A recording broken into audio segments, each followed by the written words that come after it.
Good morning. So I just want to talk about no's, when you don't say no, or when you don't say no and you don't mean it, or you let your no be flexible. So, um, in relationships, when we discover in our relationship that our partner is no longer going to work for you, or it's no longer an alignment, that the relationship is no longer a match, perhaps the certain things about you or certain things about your partner don't work for the other anymore, and you find this out. Maybe you find this out early on, or maybe you even find out later. But you still stay with the partner. You still stay with them, and this can affect and impact your whole entire life. It can impact your whole entire livelihood and what matters to you. So I stayed with my partner way longer than I probably should have. And everybody thought that I was happy. Everybody thought that we were doing great, but he was happy. I wasn't. He was happy because he was getting what he wanted, and which was me and to be together. But I wasn't expressing to anybody. Nobody really knew that he was not accepting me for who I was, that he wasn't comfortable with my career, with my work, and he felt threatened by it. And I, instead of telling him to get out, or that, we need to break up or live separately, I compromised and I allowed him to stay, and I changed the way that I did my work so that he could be more supportive and accepting, and it was less triggering to him. But what ended up happening is that I was so angry. I was so angry that I had stopped doing what I had loved to do, probably for several years, probably for even longer.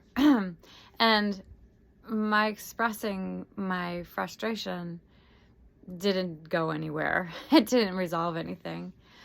Sharing that I was angry that he didn't accept what I wanted to be doing or where I wanted to be going, even drum circles and dance events, hanging out with certain people, or working with the clients that I was working with. He wasn't comfortable with any of it. And instead of leaving and walking away, he was in my home. So it was difficult to get out of the situation. So from the beginning, when you recognize that there's something that's not aligned and you don't say no, the consequences can be huge and detrimental to your whole entire livelihood and your whole entire life. And I did everything I could to try and release the anger. I did everything I could to try and process from how he spoke to me initially. For the first few years, his challenge with accepting all of these things.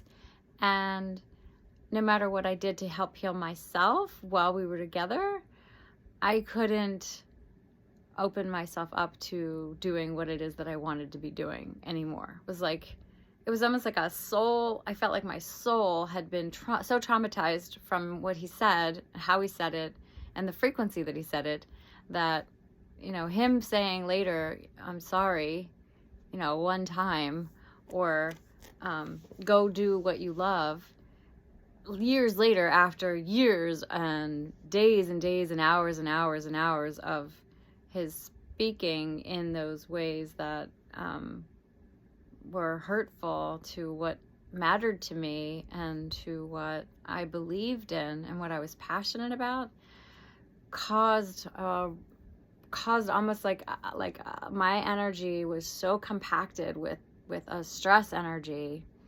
trauma, that I couldn't just go out and start doing my work again. I had to heal.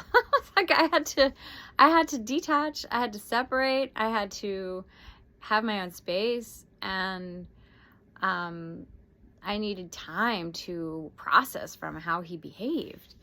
And as many times as he apologized, it didn't make a difference, because he'd already done what he had done. Like it had already happened for years.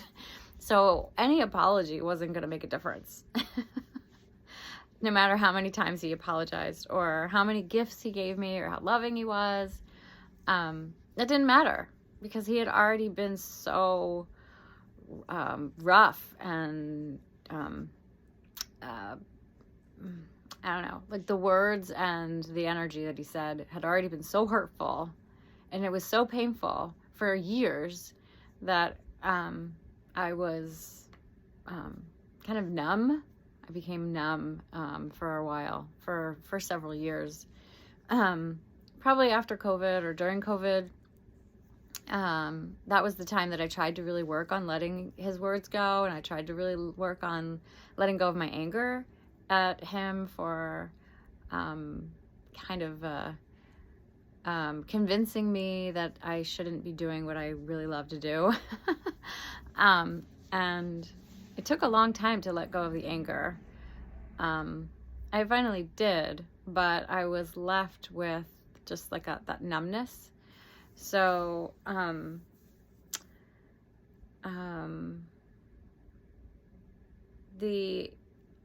to save yourself from all of that, like just to honor your own boundaries and to say no from the beginning makes like that would be the best thing to do.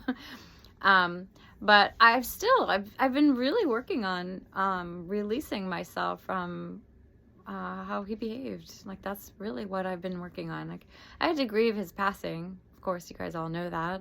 But the major thing that I've really had to work on is letting go of how he behaved and what he said.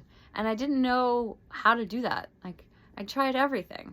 I mean, I did an enormous amount of breath work, hundreds and hundreds of hours of it, tons of, shamanic journey, plant medicine work for myself.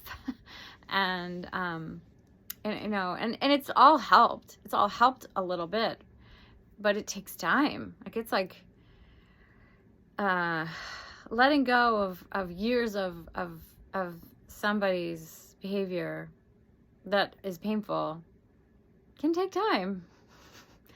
As a tantrika and as a tantra practitioner, it was horrible and detrimental to my career and my livelihood and my role in helping other people. There was no way I could help other people while I was going through that.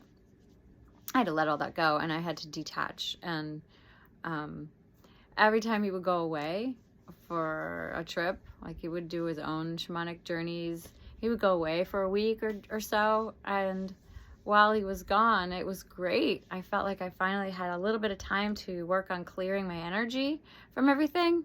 But then he would come back, and I would, when he would come back, I would say that wasn't enough time. Like I needed more time, and I loved him, and we got along in other ways, but there were some things that just were not. I just was never okay with, and I was never going to be okay with. And the amount of time the amount of space that I needed was never enough. So, so honoring your own boundaries is so crucial to saving yourself from a lifetime or years of torture or pain and suffering. And nobody wants to live in pain and suffering, but sometimes we get caught in our own trap where we are our own worst enemy when we don't honor ourselves and we don't respect ourselves and we make somebody else more important than who we are. And we never want to do that. You always want to make yourself number one. You know, in most cases, you know, unless it's like your children, or, you know, it's a parent that you're trying to save their life. When it comes to your life and your livelihood, you're number one. You're most important. And my wish is that everybody learns, and we all learn how to say no, and we learn to stick to our no's and honor our boundaries. And when boundaries get crossed, and they continue to get crossed throughout the time that you're with somebody, you should end the relationship. It should be done. So that's another share for later. And I love you guys, and I hope you have a beautiful day. And just wanted to shout out my experience and some things that I'm discovering. So, loving you, wishing you all the ability to say no when you need to, set your boundaries, be straight and firm, and assert yourself. Namaste.